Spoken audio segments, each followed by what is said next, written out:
God bless you. గొప్ప సంగీత దర్శకులు, మరి యువతరాన్ని ఎంతో ఉర్రూతులోకి ఇచ్చి ఎంతో పెద్ద పెద్ద హీరోలందరూ కూడా గొప్ప గొప్ప హిట్స్ ఇచ్చి ఒక మహనీయుడైన వారి కడుపున జన్మించి, సాలూరు రాజేశా గారి కడుపున జన్మించి సంగీతానికి ఎంతో సేవ చేసి ఎంతోమంది యువకుల్ని ఎంతోమంది ప్రజల్ని ఉల్లాసపరిచి ఉత్సాహపరిచిన గొప్ప వ్యక్తి కోటి గారు. వారు ఈ రోజున ఒక గొప్ప నిగూఢంగా ఉన్న ఒక టాలెంట్ని గుర్తించి, బేబీ గారు అనే టాలెంట్ని గుర్తించి సభ్య సమాజానికి వారి ద్వారా పరిచయం అవటం చాలా ముదావహం. చాలా గర్విస్తూ ఉన్నాను నేను. ఎందుకంటే ఒక టాలెంట్ని ఈ రోజుల్లో ఎవరు వెలుగు తీసుకురావాలన్నా కూడా ఎంతో వ్యయప్రయాసాలు ఉంటాయి. ఆ వ్యయప్రయాసాలు కూడా ఆయన ఓర్చి, ఆయన కాలాన్ని వెచ్చించి ఆమెని తయారు చేస్తూ, ఆమెని ఒక మంచి గాయనీమణిగా తయారు చేయాలని కృషి చేస్తూ, ఆమెను మంచి సంగీతమైన ప్రియులందరూ అలాంటి వాళ్ళందరికీ పరిచయం చేసి ఇంకా తెలుసుకొని వాళ్ళకి ఇంకా చేరువ అవ్వడానికి ప్రయత్నం చేస్తున్న కోటి గారి కృషిని మనస్ఫూర్తిగా నేను వారిని నమస్కారం తెలియజేసుకుంటా ఉన్నాను. మరి ఈ కార్యక్రమానికి గీతా మాధురి గారు రావటం, ప్రముఖ గాయనీమణి, అలాగే చాలామంది మధు సింగర్ రావటం, మన రెడ్డి గారు రావటం, మరి అలాగే ఇంకో గొప్ప హిడెన్ టాలెంట్ కారుణ్య. మరి అందరూ చూసే ఉంటారు కారుణ్యని. చుక్కల తోటలు అనే పాటతో అందరికీ పరిచయం అయ్యి అందరి మన్ననలు పొందిన ఒక హీరోయిన్గా చేస్తూ ఉన్నారు ఆమె.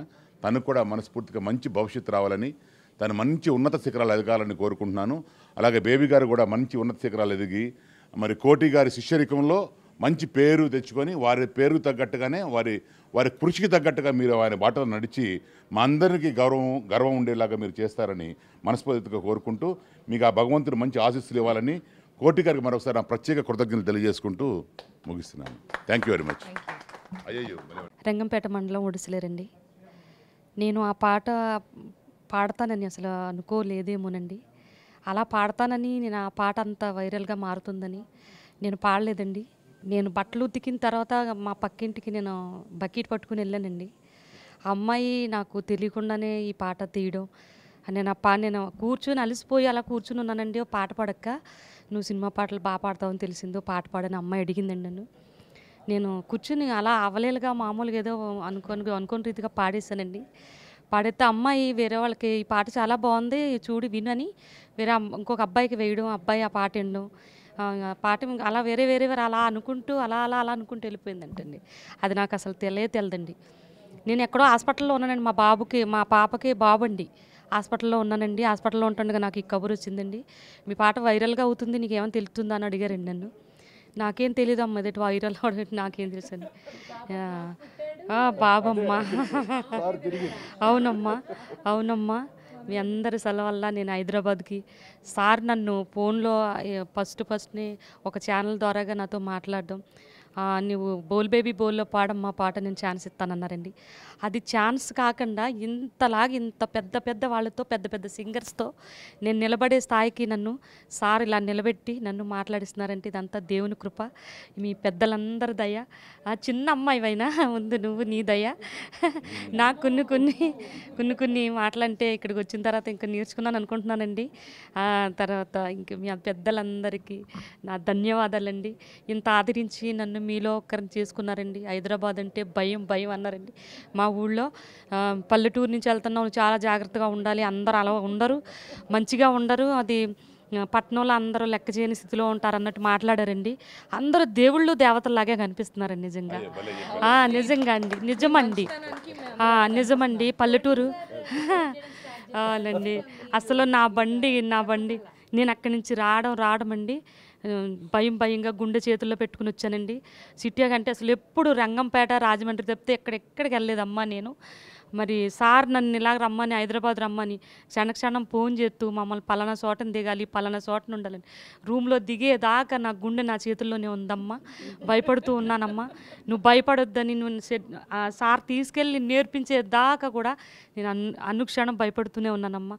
నాకు పూర్తి మంచి ఒక అవగాహన నాకు కల్పించి ఇలా పాడాలి అలా పాడాలని 2-3 పిల్లల్ని నాకు నేర్పించే పిల్లల్నిచ్చి రాని పదాలు చెప్తూ నాకు ఈ 4 రోజులు నుంచి మంచి ట్రైనింగ్ ఇస్తూ సార్ నాకు చాలా తండ్రి, దేవుడు, అన్న అన్ని రకాల్లో కోటి సార్ గారు నాకు ఫస్ట్ ఆయన బాట నేను వదిలిపెట్టనని.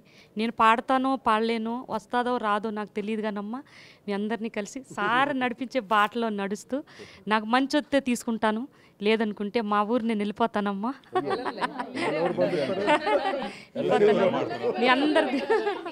మీ అందరి దీవెనలు నాతో ఉండాలని అమ్మ, మీ అందరినీ పెద్దల్ని చిన్నల్ని మనస్ఫూర్తిగా కోరుకుంటున్నానమ్మా. వెంకటరమణ గారు ఎమ్మెల్యే గారు నిన్ను కలవాలంటున్నారు, మీకు డబ్బులు అమౌంట్ చాలా ఎక్కువ వేశారైనా అంటే నాకు అసలు ఇది అంత డబ్బు నాకే నేనేం చేశాను అనేసి ఆశ్చర్యపోయానమ్మా. కళా అభిమానులు ఉంటారని, నా ఒక్క పాటతో అంతమంది ప్రేమించే వాళ్ళు హైదరాబాద్లోనే ఉన్నారని సార్ ద్వారాగా, మహానుభావుల ద్వారాగా తెలిసిందమ్మా. నేను ఇంతకంటే ఎక్కువ మాట్లాడలేను. చాలా సంతోషం అండి. మీ మనసులో పెద్దగా పెట్టుకున్నారు నన్ను, అంతే.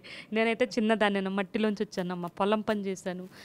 నాకు వచ్చిన అన్ని పనులు చేసుకుని బతికానమ్మా. కూలి పని చేసుకునేదాన్నే, కూలి పని చేసుకున్నాను, ఇక్కడికి వచ్చాను. మీ అందరి ఆదర అభిమానం ద్వారా నన్ను మీ హక్కును చేర్చుకుని మంచిగా చూస్తారని నేను ఇదే వేడుకుంటున్నానమ్మా. ఈరోజు ఇంత గ్లామర్గా కనిపిస్తుందంటే మనకు వాట్సాప్లో ఎలా కనపడింది, ఈరోజు ఇంత గ్లామర్ కనిపిస్తుందంటే చెప్పండి. కాదండి, మిర్రర్ కంపెనీ విజయలక్ష్మి గారు నాకు పట్టు చీరలో 30,000 ఎట్టి 2 చీరలు కొన్నారమ్మా. 25,000 క్యాష్ ఇచ్చి ఖర్చు పెట్టుకోమని 25,000 క్యాష్ ఇచ్చారమ్మా. నా జుట్టు అయితే ఇది కాదమ్మా, ఇలా ఉంగరాల తల్లా ఉంటుంది, ఇలా మార్చి ఇంత వేసి బొట్టు పెట్టి ఇలా చేసింది ఆమెనమ్మా. ఆ తల్లికి ధన్యవాదాలమ్మా. కూతురు నన్ను ఒక అక్కలాగా ఆమె ఆదరించి క్షణం ఫోన్ చేస్తుందమ్మా. అక్కడ రూమ్లో ఉంటుండగా, నీకు భయం లేదు, నేనున్నాను, నాకు ఫోన్ చేయి, ఒక్కదాని ఉన్నా పర్లేదు, కోటి సార్